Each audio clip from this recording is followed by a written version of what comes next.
Amigos, que Dios los bendiga. Les saluda el pastor Jonathan López.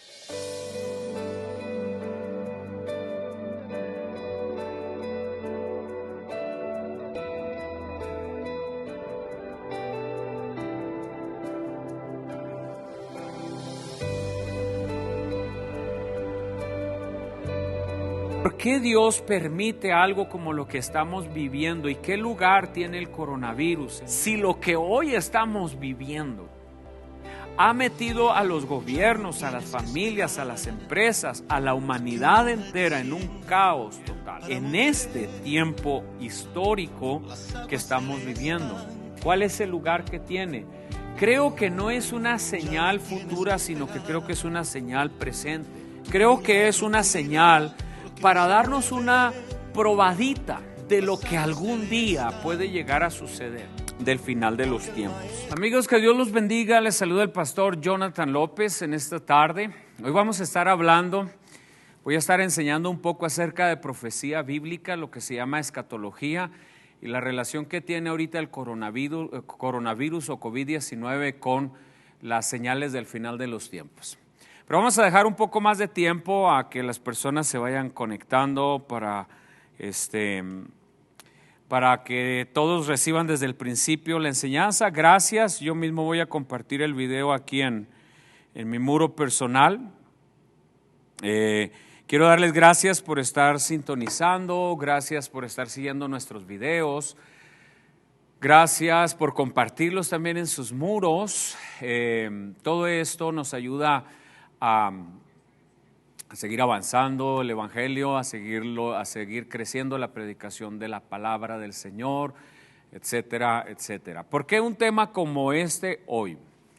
He visto un buen número de videos por ahí en Facebook, he visto varios comentarios en relación a la venida de Cristo, al rapto de la iglesia. He visto muy buenos videos, muy buenos comentarios. He visto también otros un poquito sacados del contexto histórico que estamos viviendo y en muchas ocasiones también sacados del contexto bíblico. Así que, pues bueno, ahorita la idea es podernos colocar en lo que la Escritura dice y tratar de poner ahí un balance apropiado. El asunto es que la interpretación bíblica para la profecía no es fácil. La verdad es que hay varias posiciones. Digamos, voy a usar un par de términos un poco técnicos, pero los explicaré. Depende de qué doctrina, digamos, o qué sistema de interpretación se utilice, se puede interpretar de diferentes formas lo que la Biblia dice en relación a la profecía apocalíptica o a la profecía del final de los tiempos. ¿Por qué digo esto? Porque hay, digamos, tres principales maneras de interpretarlo. La Biblia habla de una gran tribulación, es decir, que va a venir un tiempo que la Biblia dice una tribulación cual no ha habido nunca jamás. Y ahorita voy a hablar un poco de eso. Estoy haciendo también un poco de tiempo para que se conecten un poco más de personas.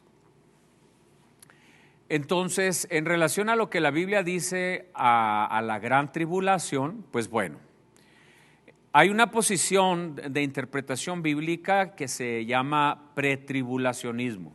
Es decir, que se toma como referencia el rapto de la iglesia antes de que pase por la gran tribulación para ser llevada al cielo. Luego está la otra interpretación que se llama mesotribulacionismo o mitribulacionismo, que dice que la iglesia será arrebatada en medio de los 7 años de la gran tribulación. Luego está la otra posición que es postribulacionismo, que dice que la iglesia definitivamente va a pasar por todo el periodo de los 7 años de la gran tribulación hasta que Cristo venga. Quiero ser bien respetuoso con cualquier persona que quiera, que interpreta o que usa estos sistemas de interpretación. Este video no tiene como propósito atacar las creencias de ninguna otra persona. Simple y sencillamente explicarles cuál es nuestra postura bíblica en relación a la profecía bíblica y también explicarles qué tipo de relación tiene ahorita esta pandemia, que ya hoy por hoy los Estados Unidos es el país número 1 con más infectados de coronavirus en todo el mundo. Las bolsas de valores han colapsado, los gobiernos están en crisis, las empresas están en crisis, millones de personas se están quedando sin empleo.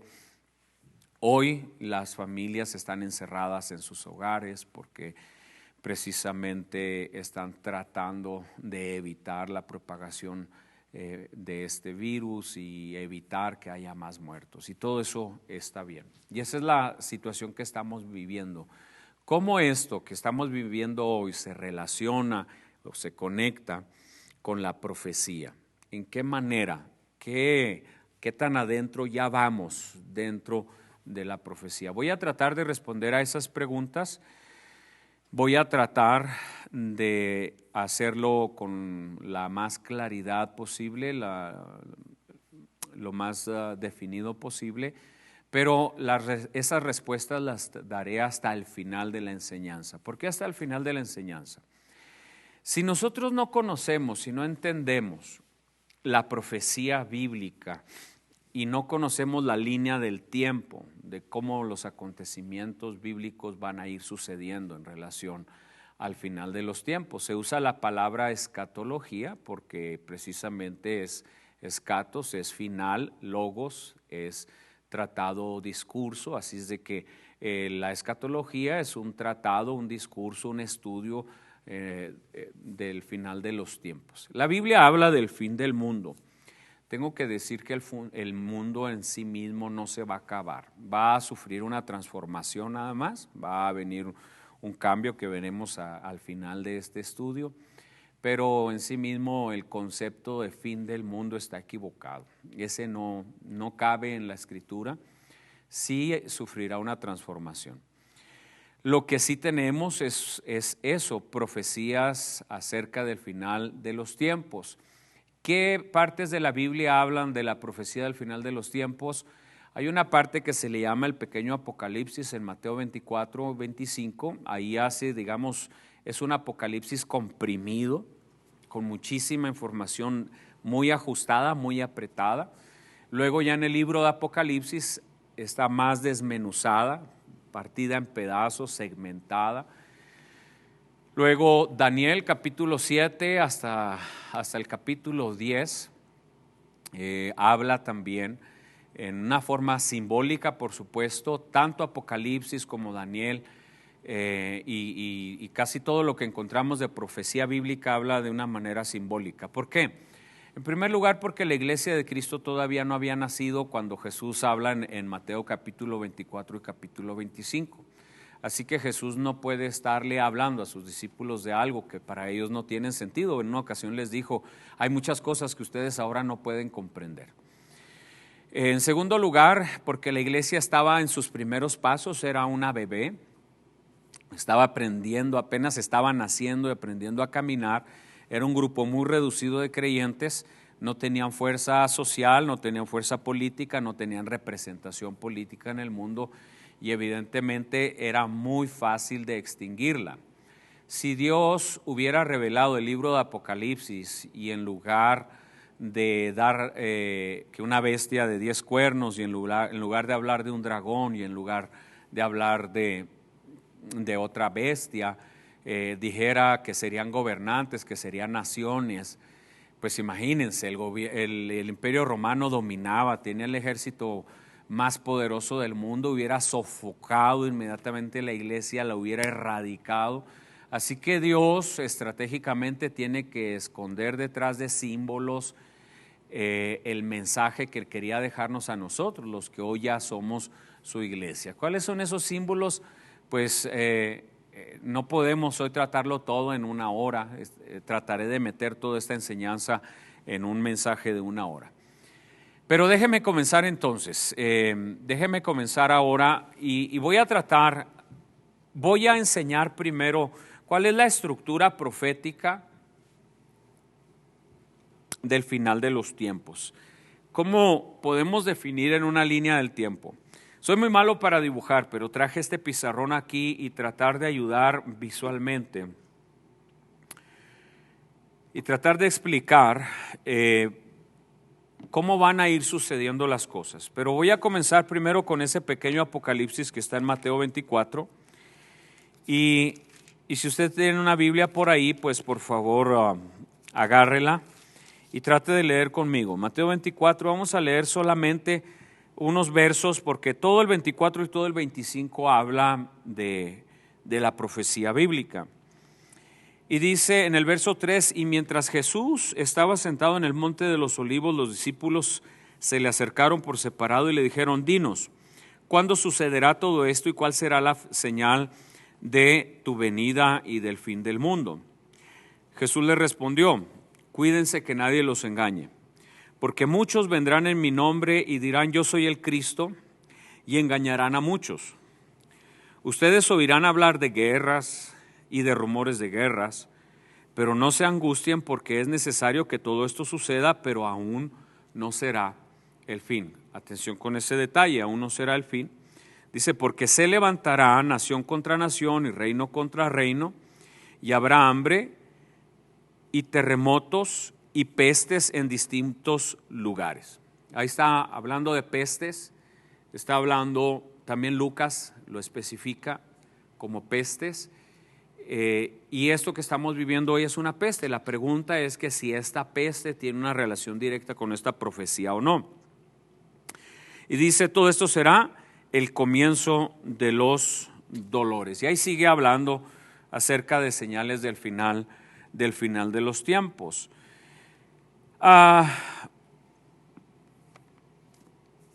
¿En qué manera van a venirse desencadenando las últimas profecías? Déjeme comenzar.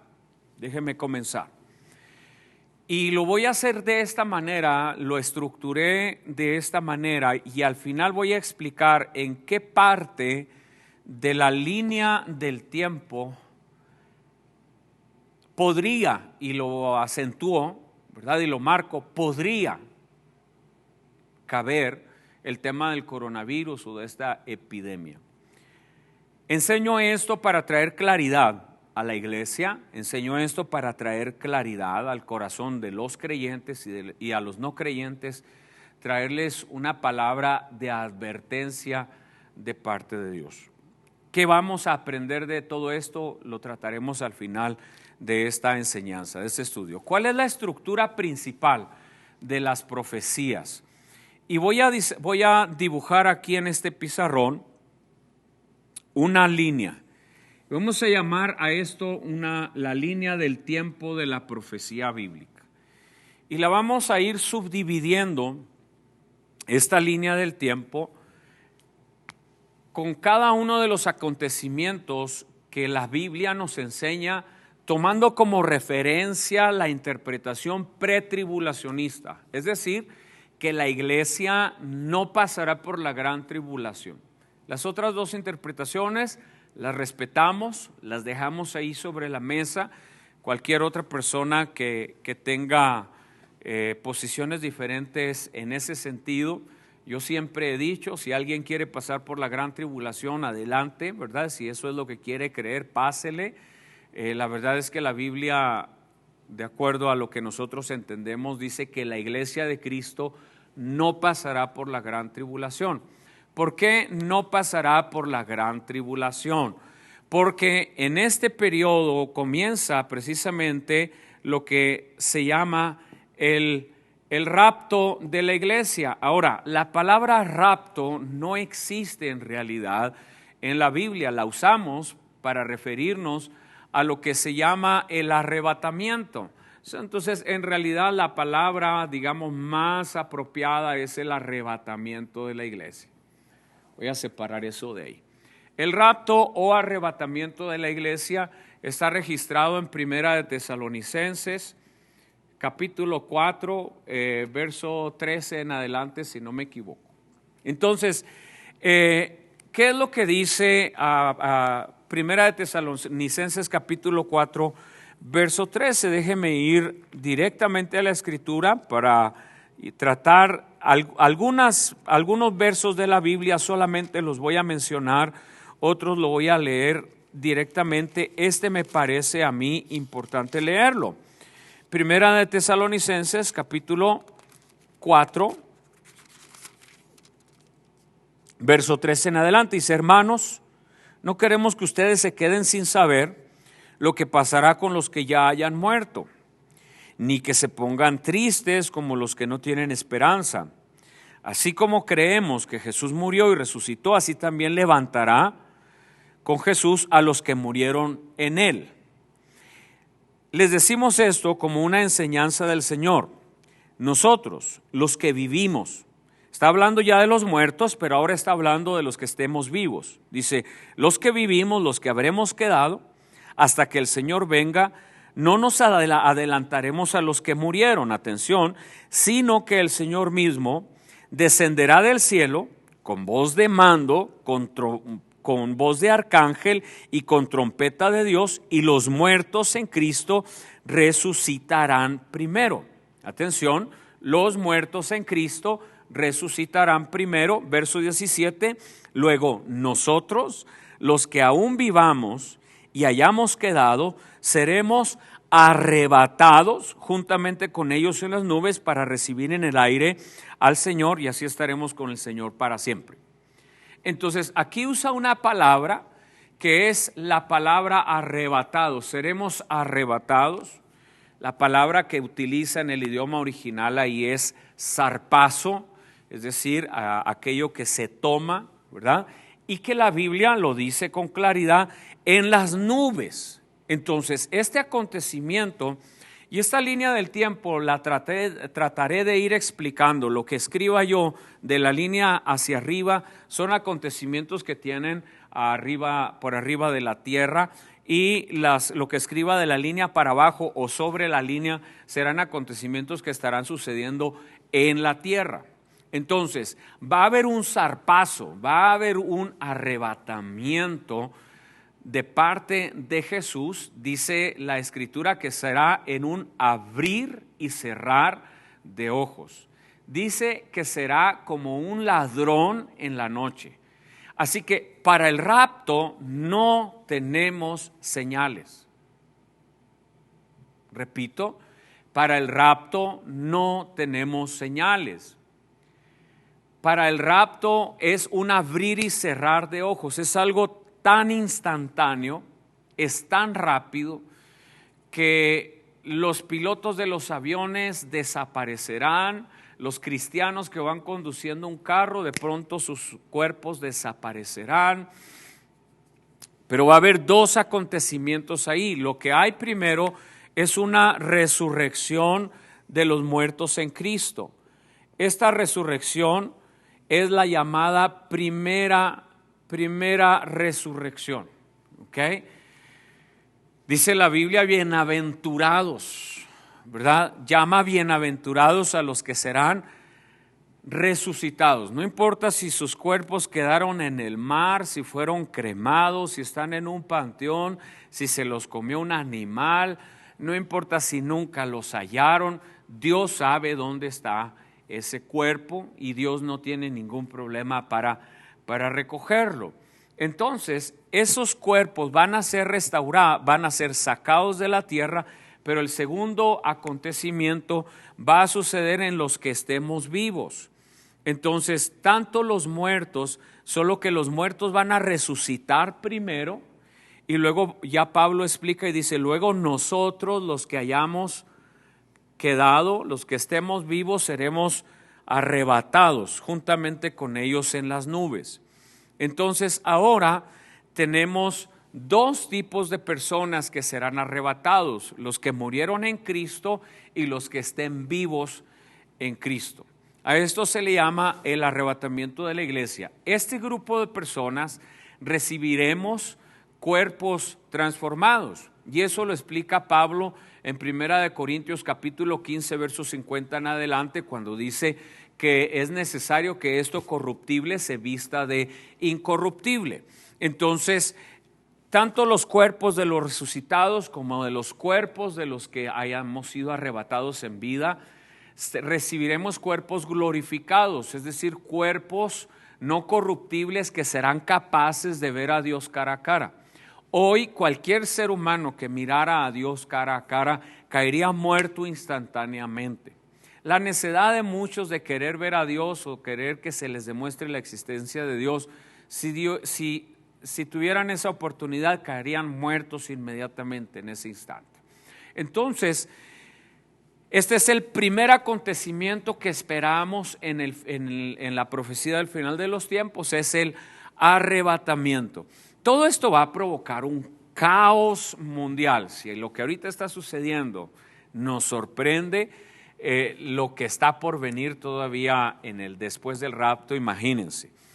Aviones sin pilotos, carros sin conductores, las casas quedándose vacías, muchos papás no podrán ver a sus hijos porque sus hijos fueron arrebatados, esposas, esposos. Esto será una situación caótica alrededor del mundo porque todos los muertos en Cristo y los que están vivos en Cristo, ¡pum!, serán arrebatados. El primer acontecimiento en la profecía bíblica es el rapto. ¿Qué sigue después de eso? Después de eso va a entrar lo que es el periodo de la gran tribulación. ¿Okay? Este periodo de la gran tribulación son 7 años, 3 años y medio de paz, donde surgirá un líder mundial muy carismático, muy capaz, muy admirado por las naciones, por millones y millones de personas, y los primeros 3 años se dedicará a reconstruir el desorden, el caos, a ofrecerle paz al mundo, a ofrecerle prosperidad. Pero después de los 3 años y medio manifestará su verdadero rostro y entonces comenzará a marcar a las personas con el 666 en su frente o en su mano derecha. Esto lo dice la Escritura. Todo ese relato usted lo va a encontrar si lo lee en Apocalipsis capítulo 13 y en Segunda de Tesalonicenses capítulo 2 verso 13 en adelante. También ahí va a encontrar información acerca del anticristo. En Daniel capítulo 7 en adelante también va a encontrar ahí información de las características del anticristo. Ahora, durante este periodo de gran tribulación, este periodo va a tomar lugar en la tierra, la gran tribulación. Ahora, nada de lo que el mundo conoce hasta hoy tiene comparación con la gran tribulación. En la Primera Guerra Mundial murieron millones de personas. En el virus de la fiebre española murieron 50 millones de personas. En la Segunda Guerra Mundial de 1939 a 1945 murieron millones de personas. Pero ninguna de esas catástrofes, ninguna de esas tribulaciones se puede comparar con lo que será la gran tribulación. Recuerde que estos son 7 años subdivididos en 3 años y medio de paz y prosperidad y 3 años y medio de persecución. Persecución sobre todos aquellos que no se quieran dejar marcar con el 666 en la frente o en su mano derecha. Dice la Biblia que el que no tenga la marca del 666 no podrá comprar, no podrá vender, no tendrá servicios médicos, no podrá acceder a ningún servicio. Realmente será un tiempo muy difícil para aquellos que hayan quedado en la tierra después del arrebatamiento de la iglesia. Durante esos 7 años, en el cielo va a estar sucediendo lo que se llama, lo que se llama el tribunal de Cristo. El tribunal de Cristo es un tribunal, ya que ya todos fueron salvos, no estarían con Cristo si no lo fueran. Esto está relatado, 1 Corintios capítulo 3, si no me equivoco, lo que es el tribunal de Cristo, 3:13 en adelante. En el tribunal de Cristo lo que dice la Escritura, que los cristianos serán recompensados por sus obras. Es un tribunal de reconocimiento, no para salvación, ya son salvos, sino para, dice la Escritura, que nuestras obras serán probadas. Si yo fui pastor, ¿por qué fui pastor? ¿Cuál fue mi corazón? ¿Cuál fue mi actitud? Es decir, la calidad de mi servicio en el reino será recompensado durante el tiempo del tribunal de Cristo. Y ya lo dije, esto es 1 Corintios capítulo 3, verso 13 hasta el verso 15. Esto está sucediendo en el cielo en el mismo periodo que en la tierra está la gran tribulación. El otro gran acontecimiento que habrá en el cielo serán las bodas del Cordero. Las bodas del Cordero. La Escritura ya nos habla de este momento tan importante, tan especial, ¿sí?, que tendrá lugar allá, cuando la iglesia se une a Cristo, ¿sí? Y hay una gran celebración.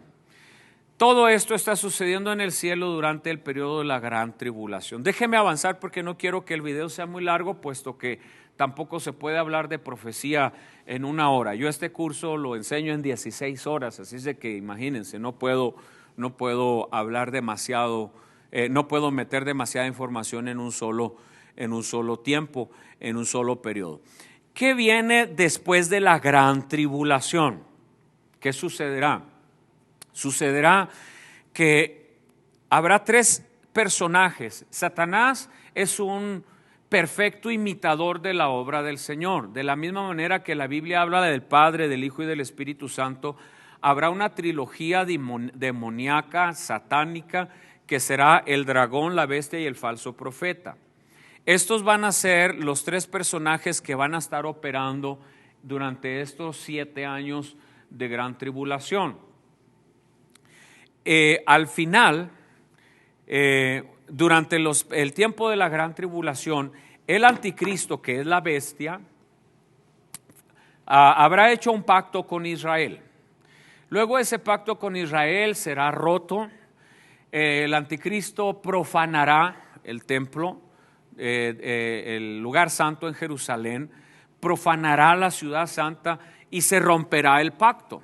Por lo tanto, el anticristo juntará a todas las naciones que están aliadas a él y a sus ejércitos en la guerra de Armagedón. Armagedón.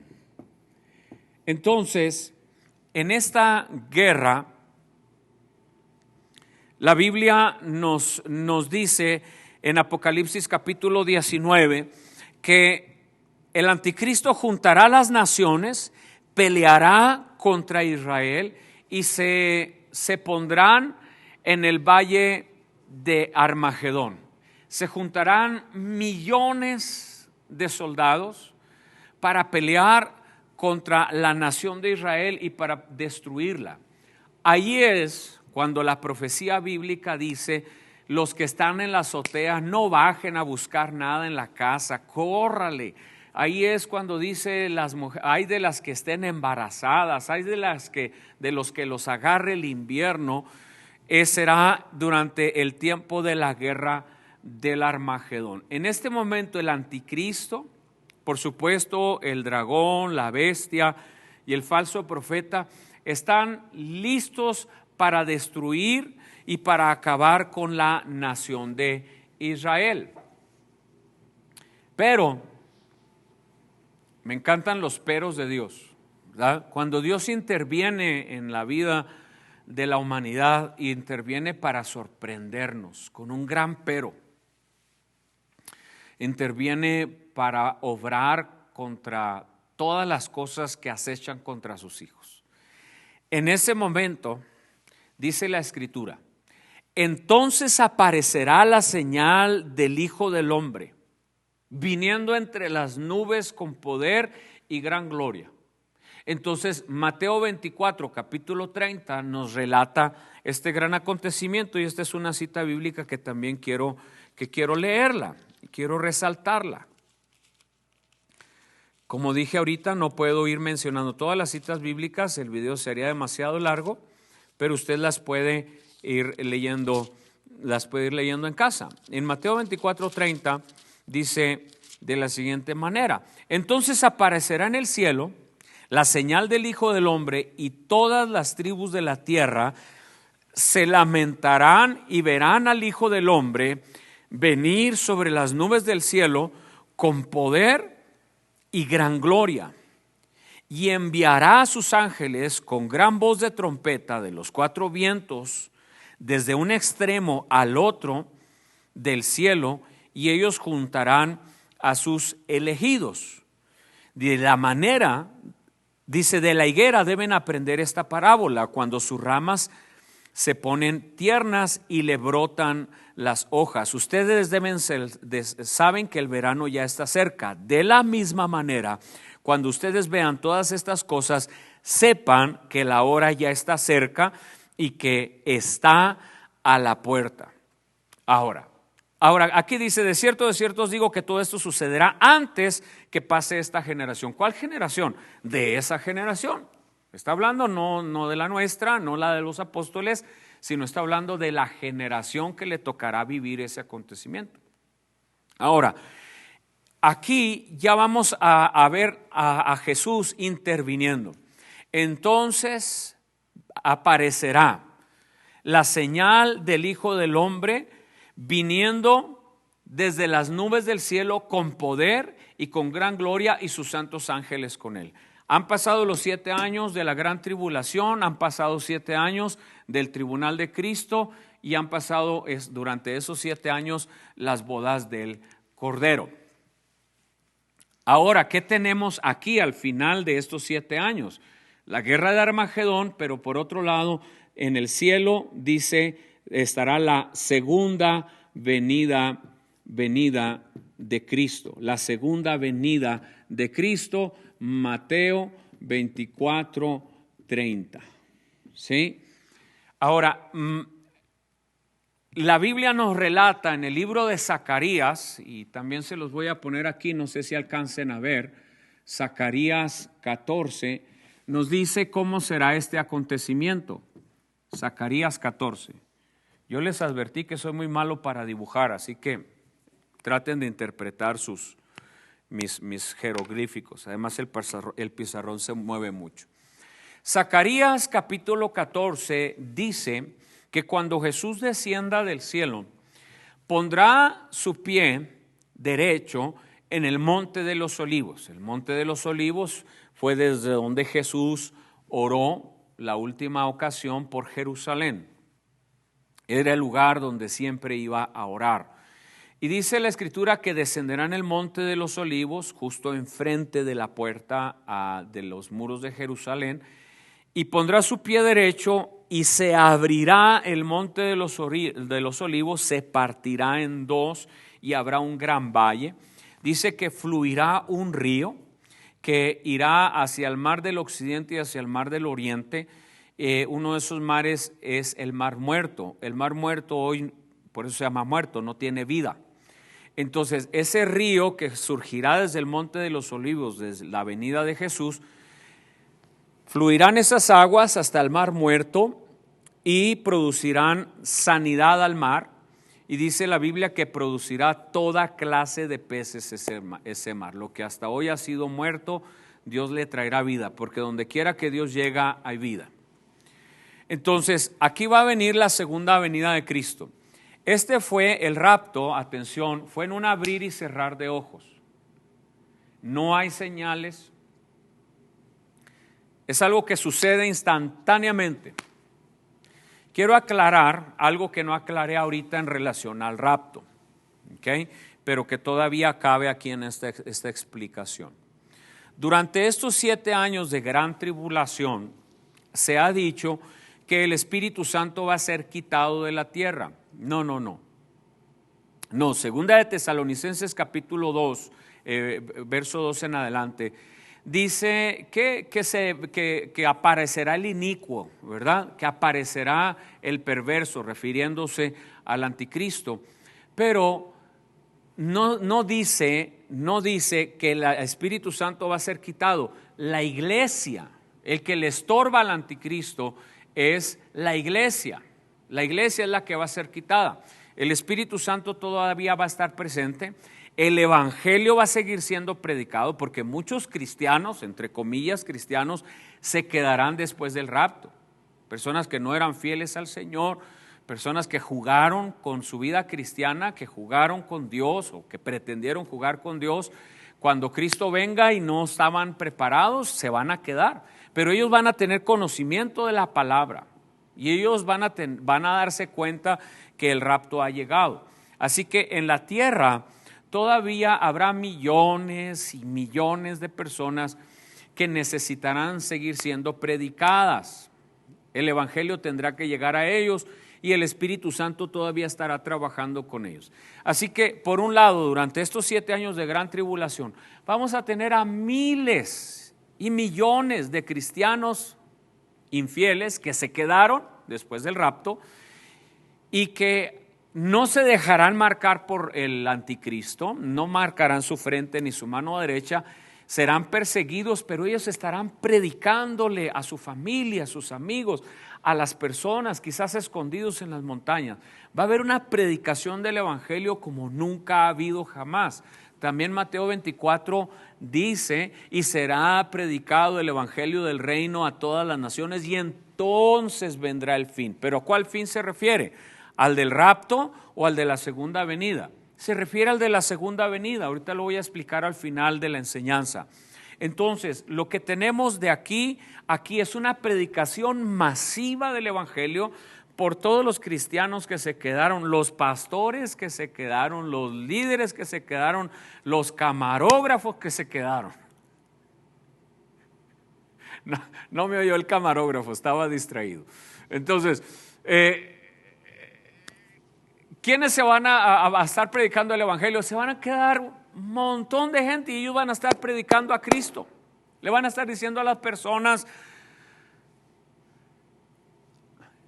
que no se dejen marcar por la bestia y que entreguen su vida a Cristo. Además, Apocalipsis también nos dice que habrá 144,000, 12,000 de cada una de las tribus de Israel. 12,000 de la tribu de Rubén, 12,000 de la tribu de Leví, hasta que se completen 144,000. Imagínense, 144,000 Billy Grahams. Imagínense, 144,000 tremendos predicadores llevándole esperanza al mundo, hablándoles del Mesías de Israel, llevándole un mensaje para que no se dejen marcar por la bestia y entreguen su vida a Jesucristo. Además de eso, dice la Biblia que habrá 2 testigos. Estos 2 testigos tendrán poderes sobrenaturales impresionantes. Dice que podrán parar la lluvia del cielo o podrán ordenar que regrese la lluvia. Y estos 2 testigos serán tremendamente conocidos alrededor del mundo, de las naciones, las redes sociales, el internet, la televisión, las grandes ciudades. El anticristo intentará hacerles daño, pero no va a poder hacerles daño. Sin embargo, al final, estos 2 testigos serán llevados y serán arrestados y puestos en la plaza principal de Jerusalén, y ahí serán ejecutados, pero Dios los levantará ante la vista de millones de personas alrededor del mundo, y más personas todavía van a recibir el evangelio. Por si eso fuera poco, todavía Dios enviará ángeles a los 4 confines de la tierra, norte, sur, este y oeste, predicando el evangelio. ¿Por qué? Porque será predicado el evangelio del reino a todas las naciones y entonces vendrá el fin. Otra vez, repito, ¿cuál fin? ¿El del rapto o el de la segunda venida? Se refiere al de la segunda venida. Hoy muchos piensan que el rapto no puede suceder todavía porque no se ha predicado el evangelio a todas las naciones. Es una interpretación que a mi parecer no es apropiada. Por supuesto que tenemos que seguir predicando el Evangelio y enviando misioneros, pero no quiere decir que Jesús está esperando a que nosotros terminemos de evangelizar el mundo para poder Él venir por su iglesia. No, Dios puede venir por su iglesia esta noche. Dios puede venir por nosotros esta noche. Si estás preparado, te vas con Él. Si no estás preparado, te quedarás aquí en este lugar, a este periodo de la gran tribulación. Así que durante estos 7 años de la gran tribulación habrá una cosecha de almas cual nunca ha habido. Desde la fundación de la iglesia hasta el día de hoy, nunca ha habido una cosecha de almas tan grande, tan fuerte como la que habrá en ese tiempo. Repito, cristianos que se quedaron estarán predicando, los 144,000 estarán predicando, los 2 testigos estarán predicando, y como Dios es un Dios justo, se asegurará, por supuesto, que esos ángeles que estarán predicando a los 4 puntos cardinales de la tierra vayan a donde los cristianos no llegaron, donde los 144,000 no llegaron y donde los 2 testigos no pudieron llegar, para que el evangelio sea escuchado por todas las naciones, porque Dios es un Dios de justicia.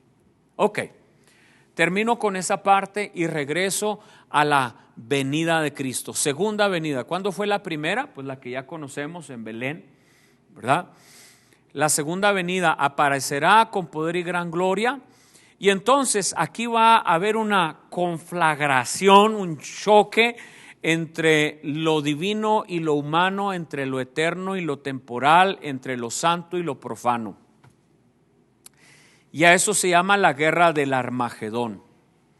Dice la Escritura que todos los que se unieron al anticristo para destruir y matar a Israel, dice que Jesús los matará con el aliento de su boca. ¿Cómo va a hacer eso? Creo que Dios va a utilizar la energía nuclear alrededor del mundo. No lo sé. O quizás la utilizará la energía nuclear contra ellos mismos, porque la manera en que lo describe la Escritura es bien fuerte. Fuertísimo, fuertísimo. Dice que la sangre correrá, estará como a 3 pies de altura. Es algo impresionante, que tardarán meses en enterrar los cuerpos de toda esa gente, porque son millones de personas que morirán, y morirán instantáneamente. Todos aquellos que ya marcados con el 666, que siguieron al anticristo, al falso profeta y al dragón, Jesús los destruirá con el aliento de su boca. Será algo nunca antes visto en la historia de la humanidad. Y ahí terminan los 7 años de la gran tribulación. Satanás es atado. Satanás es atado y es enviado al abismo. Así lo dice la Escritura, así lo describe. El falso profeta y el anticristo, la bestia, serán echados al infierno eterno. Pero el anticristo será atado y echado al abismo. Así que en este punto ya no tenemos anticristo, ya no tenemos falso profeta y ya no tenemos al diablo activo en la humanidad. Hasta aquí Dios está haciendo un reset al mundo, un reinicio al mundo, y va a comenzar una nueva era. A esa nueva era se le conoce como el milenio, el reino milenial de Cristo. Dice la Biblia que Jesucristo reinará sobre las naciones con vara de hierro, que establecerá la justicia y la paz, que su reino no tendrá fin. Aquí va a pasar un periodo de 1000 años, lo voy a poner hasta ahí, un periodo de 1000 años en el cual dice la Escritura: y reinaremos sobre la tierra. ¿Por qué dice la Biblia reinaremos? ¿Y sobre quiénes vamos a reinar? Porque para que exista un reino tiene que existir un rey, tiene que haber territorio, tiene que haber leyes, tiene que haber también súbditos, ¿verdad? Por supuesto. Entonces dice: reinaremos sobre la tierra. ¿Quién reinará? Cristo reinará. Cristo establecerá su reino como Rey Supremo sobre la tierra, pero dice reinaremos. ¿Quiénes? pues todos los que fuimos tomados con Él desde el arrebatamiento, desde el rapto, que traeremos cuerpos transformados, ¿sí? Reinaremos. ¿Sobre quiénes reinaremos? Sobre los que hayan sobrevivido a la gran tribulación. Reinaremos sobre esa generación de personas que sobreviven a la gran tribulación. Ahora, ya Cristo está en la tierra, ya está comenzando el reino milenial, y lo siguiente que está por venir aquí es un acontecimiento que se llama el juicio de las naciones vivientes. Aquí así lo voy a marcar muy leve. Juicio de las naciones. Este juicio de las naciones, dice la Biblia que Él juntará a su mano derecha a unos y a su mano izquierda a otros, y que a los que están en su mano derecha les dice: me viste hambriento y me diste de comer, me viste sediento y me diste de beber, me viste en la cárcel y me visitaste. Y le dirán: Señor, ¿cuándo nosotros te vimos en la cárcel y te dimos de comer? ¿Cuándo te dimos de beber? Y el Señor le responderá: por cuanto lo hiciste a uno de mis hijitos, a mí lo hiciste. Y les dice: entrad, benditos de mi Padre. ¿Ok? Atención con eso. Entrad, benditos de mi Padre. ¿A qué se refiere? Déjeme explicar la otra parte. A los de la izquierda les dirá: ustedes me vieron hambrientos y no me dieron de comer, me vieron sediento y no me dieron de beber. Y ellos hacen la misma pregunta: ¿cuándo te vimos hambriento? ¿Cuándo te vimos sediento? Y el Señor les da la misma respuesta: puesto que no lo hiciste a uno de mis hijitos, no, a mí no lo hiciste. Se refiere al tipo de relación que estas naciones tuvieron con Israel durante el periodo de la gran tribulación o antes. ¿Qué tipo? Porque acuérdese que la Escritura dice en Génesis capítulo 12, Dios le dice a Abraham: el que te bendijere yo lo bendeciré, y el que te maldijere yo lo maldeciré. Dios aprecia mucho a la nación de Israel, al grado que al establecer Cristo su reino milenial, traerá a juicio a las naciones vivientes para traer juicio sobre ellos en base al tipo de relación que tuvieron con la nación de Israel. Esto está en Mateo capítulo 25, verso 30 en adelante.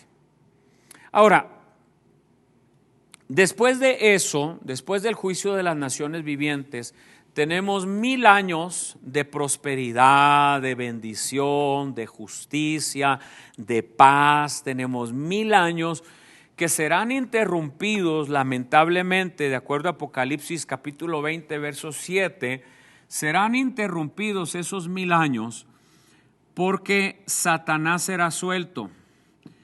Y dice la Escritura que será suelto por un periodo corto de tiempo. Satanás será suelto, ¿sí? En una ocasión, en una conferencia que yo estaba dando de este tipo, me dijeron: pues ¿para qué lo sueltan si ya lo habían agarrado? La Biblia así lo dice, ¿verdad? Yo no lo escribí, el gran libro fue escrito estamos 2020, fue escrito 1920 años atrás. Satanás será suelto por un periodo de tiempo, y dice: y engañará de nuevo a las naciones. La pregunta es: ¿a quiénes va a engañar? ¿A qué se refiere? ¿Cuáles naciones? Pues bueno, todos estos que sobrevivieron de la gran tribulación serán susceptibles al engaño de nuevo. No los que traigamos cuerpos transformados, no, porque dice la Biblia que a ellos ya no les hará daño.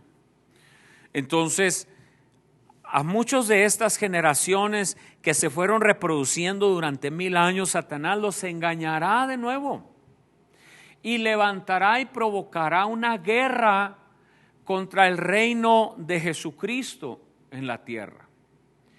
Y a esa guerra se le llama la guerra de Gog y Magog.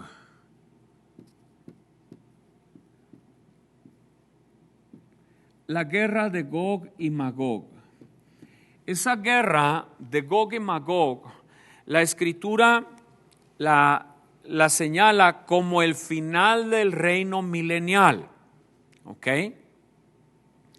Entonces, una vez más, Satanás será derrotado junto con esas naciones que se hayan rebelado contra Dios. Una vez más, se habrá revelado, una vez más será derrotado. Y esta vez, dice la Escritura, que Satanás, una vez que ha sido derrotado al final de los 1000 años, será lanzado al lago de fuego por los siglos de los siglos. Apocalipsis capítulo 20, ahí lo menciona. Ya ahora no será atado y después vuelto a soltar. En esta última guerra será echado al lago de fuego por los siglos de los siglos de los siglos. Jamás podrá salir Satanás del lago de fuego. Entonces, el reino de Cristo se ha consolidado una vez más. ¿Qué sigue después de la consolidación del reino de Cristo? Viene ahora lo que se llama el juicio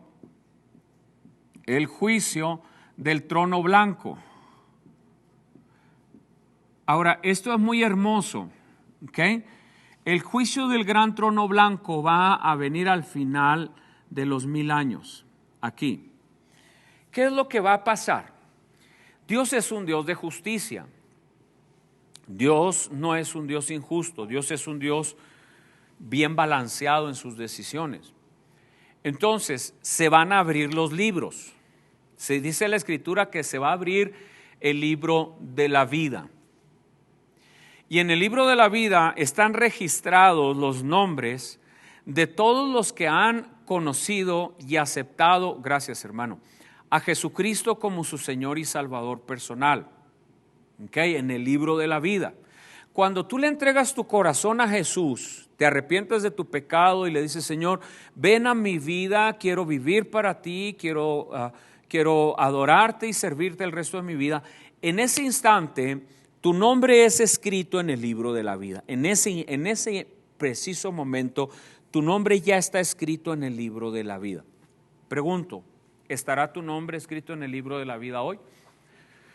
Si no tienes una respuesta ahorita mismo sobre eso, entrégale tu vida hoy a Jesucristo. No lo dejes ir para después, porque todo esto va a suceder y tú necesitas estar preparado. Por favor, arrepiéntete de tu pecado, entrégale tu corazón al Señor Jesús, entrégale tu vida, comienza a caminar y a vivir para Él. Se abrirá el libro de la vida, y entonces serán buscados los nombres.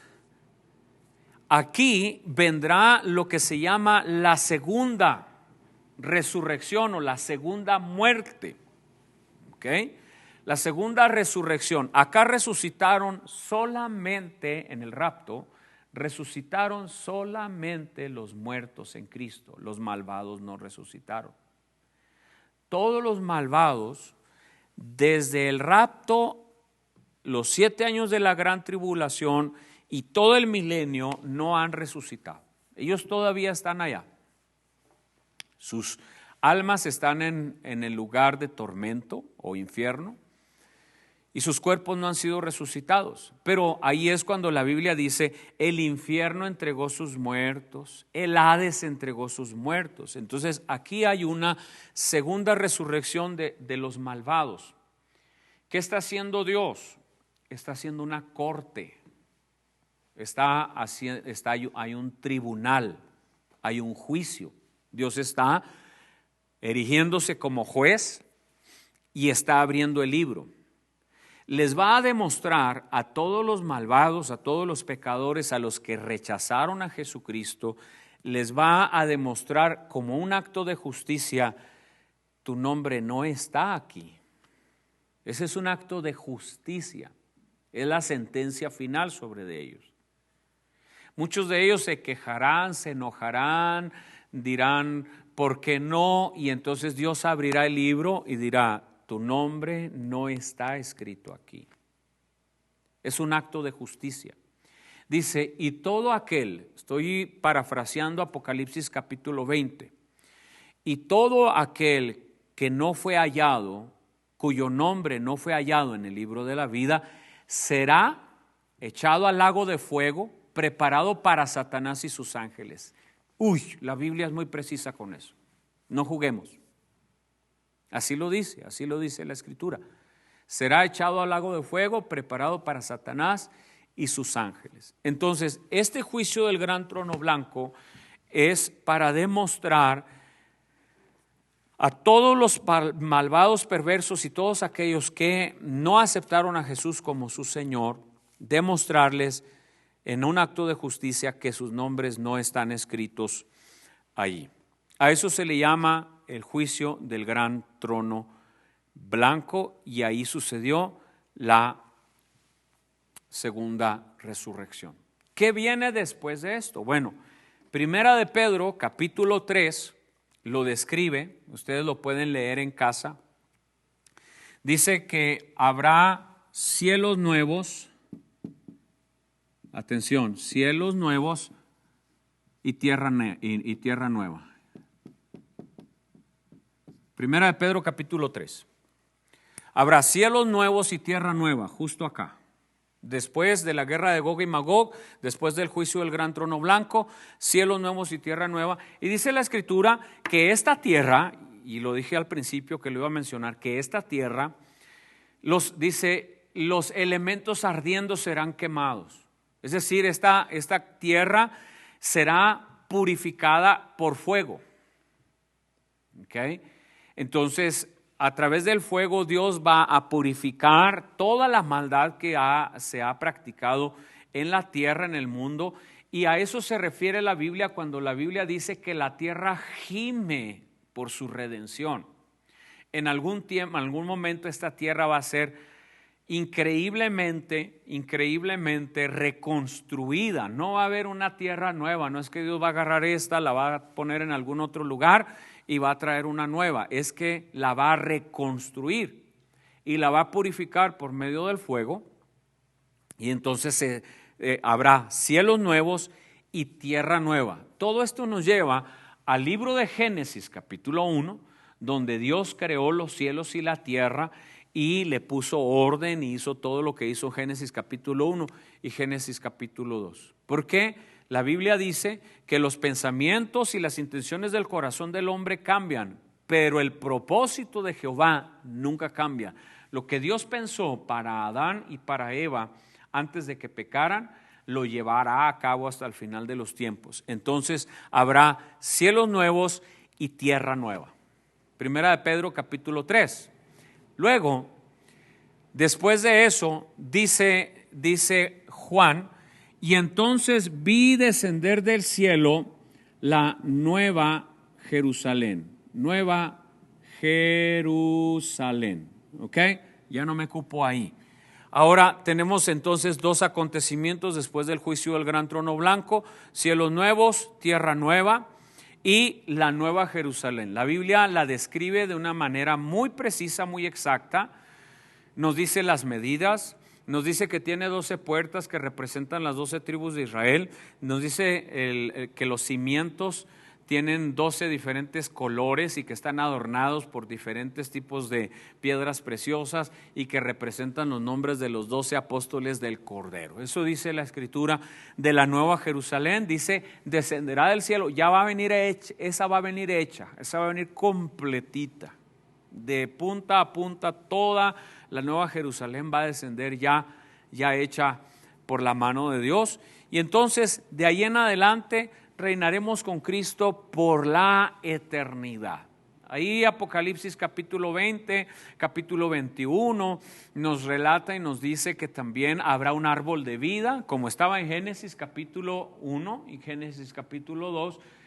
De la misma manera habrá un árbol de vida que fluirá sanidad a las naciones.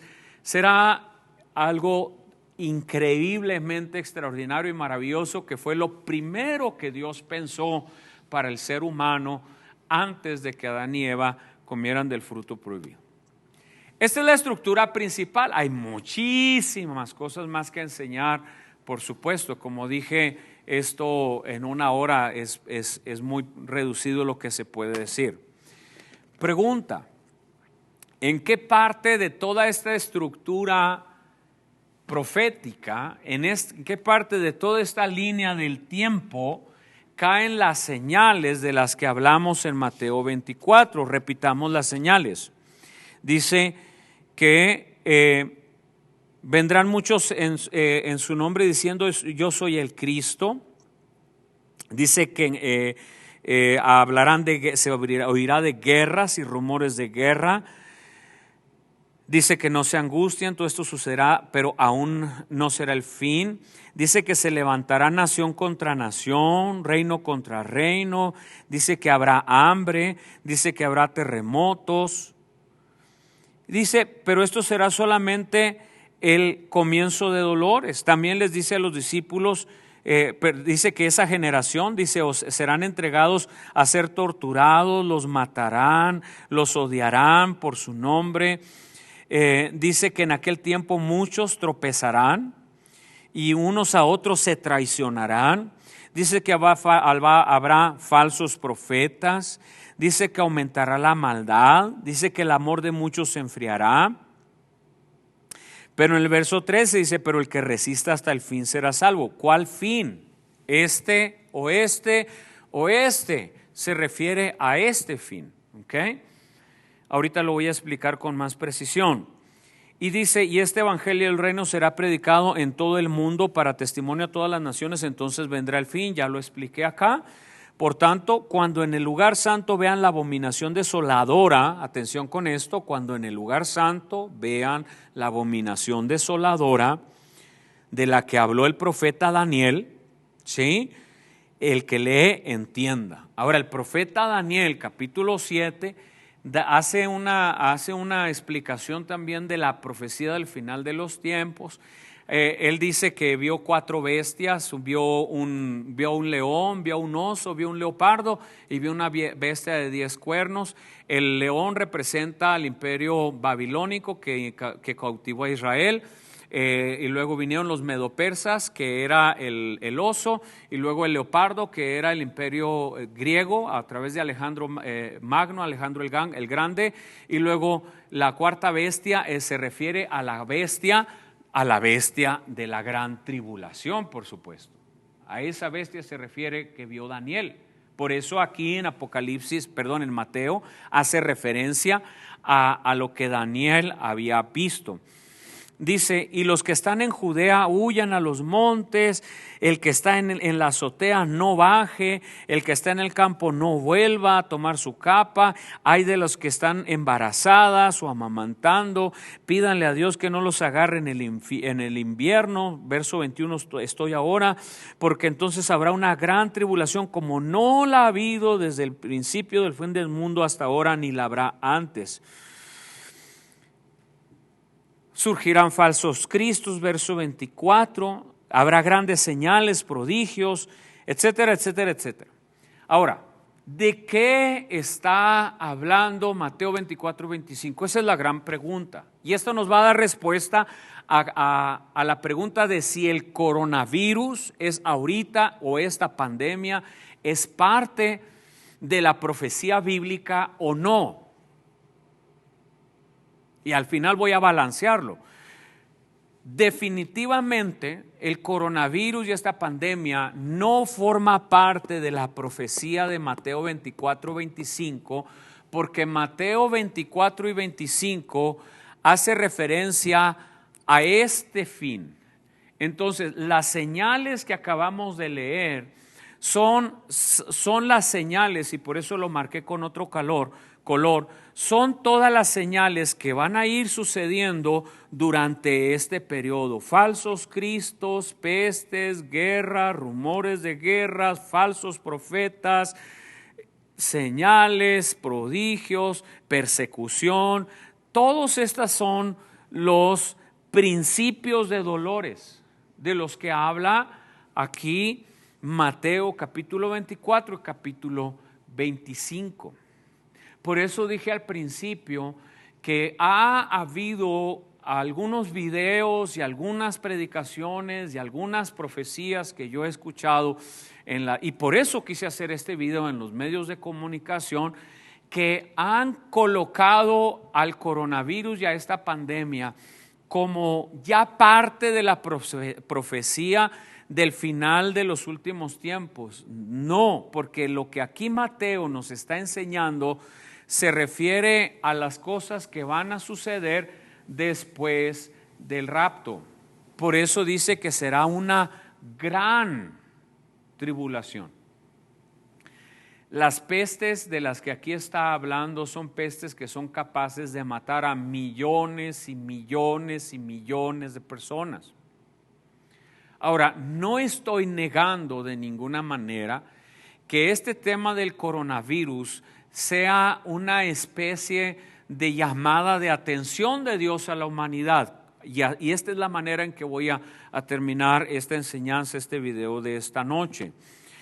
¿Por qué Dios permite algo como lo que estamos viviendo? ¿Y qué lugar tiene el coronavirus en medio de toda esta profecía bíblica, pero también en este tiempo histórico que estamos viviendo? ¿Cuál es el lugar que tiene? Creo que no es una señal futura, sino que creo que es una señal presente. Creo que es una señal para darnos una probadita. Cuidado. Creo que la primera relación que tiene el coronavirus con todo esto es que Dios nos está dejando dar una probadita así pequeñita, tan insignificante, de lo que algún día puede llegar a suceder.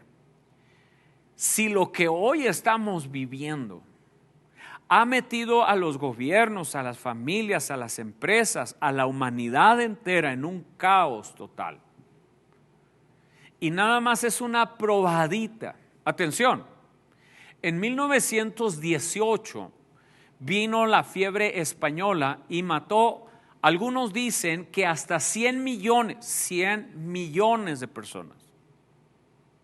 ¿Ok? Ahorita todavía no llegamos, ni siquiera estamos todavía lejos de 100,000 muertos en el mundo, que es una barbaridad porque uno es una tragedia. Pero en 1918 algunos hablan de hasta 100 millones de muertos. Los números más conservadores dicen que 40, 50 millones, que es impresionante, ¿verdad? Entonces, aquello, 1918, estoy hablando, 1918, 1920. Seguramente muchas profecías surgieron en aquel tiempo diciendo, esta es la señal del final de los últimos tiempos.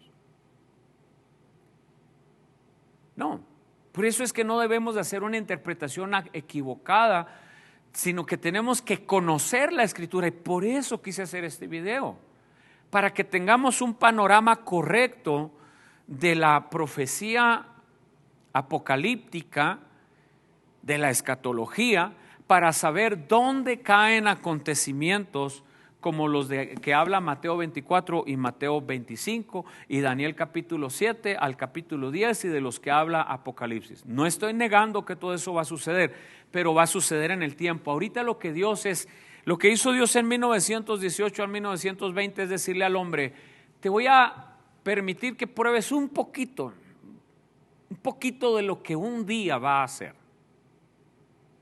100 millones de muertos. Hambres.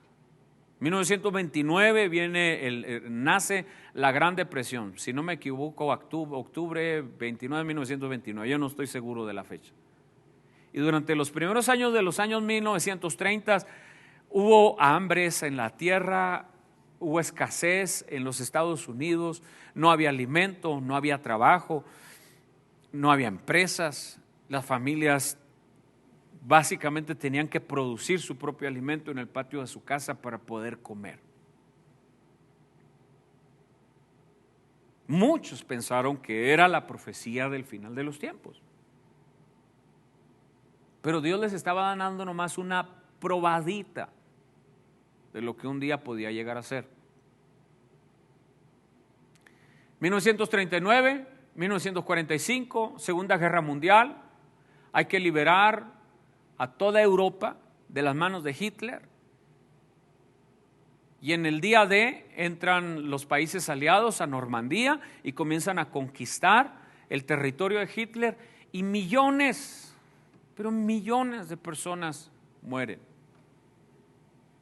Otra vez, seguramente habrá quien lo habrá interpretado como una señal del final de los tiempos. Estamos hablando de la fiebre española, estamos hablando de 100 años atrás. Por eso en ese tiempo se levantó una generación de predicadores que estaban siempre ya hablando del rapto, de la venida de Cristo. No estoy en contra de la predicación del rapto y la venida de Cristo, solamente tenemos que entender los tiempos. Por eso una de las expresiones aquí en Mateo 24 dice, mirad a la higuera. ¿Quién es la higuera? Israel. Mira a Israel, ve lo que está sucediendo en Israel. Presta atención a lo que está sucediendo allá. Entonces vendrá el fin. ¿Ok? Entonces todos, repito, los acontecimientos de Mateo 24 pertenecen a estos 7 años y el fin al que se refiere a la segunda venida de Cristo. ¿Qué es entonces esto? Bueno, es una probadita. Dios nos está sensibilizando de lo que un día puede llegar a ser. Número 1. Número 2, esto demuestra que lo que está registrado aquí en la palabra y estas explicaciones que acabo de dar serán ciertas. ¿Sí? Está comprobándose mucho de la Escritura. ¿Qué más nos enseña? Nos enseña lo finitos que somos. Somos tan vulnerables. Hoy el más millonario de los millonarios se da cuenta que su dinero no le sirve absolutamente de nada ante el virus, si se llega a enfermar. Se da cuenta que puede tener una cuenta enorme de millones y de billones de dólares. Y entonces ahora somos frágiles. Vean, este edificio está solo. Estoy hablándole a una cámara. Porque somos vulnerables. Mi esposa, mis hijos están encerrados en la casa. Porque somos vulnerables. Los estados, el país entero ahora está en un lockdown casi. En una cuarentena. ¿Por qué? Porque esto ha demostrado lo débiles, lo vulnerables que somos. Termino diciendo lo siguiente. Necesitas a Cristo. Necesitas a Cristo. Si esto no demuestra lo vulnerables que somos y si esto no demuestra nuestra necesidad de Dios, no sé qué otra cosa lo puede demostrar. Este es el tiempo para que le entregues tu vida al Señor Jesucristo. Y te quiero pedir que ahí donde estás, hagas una oración conmigo.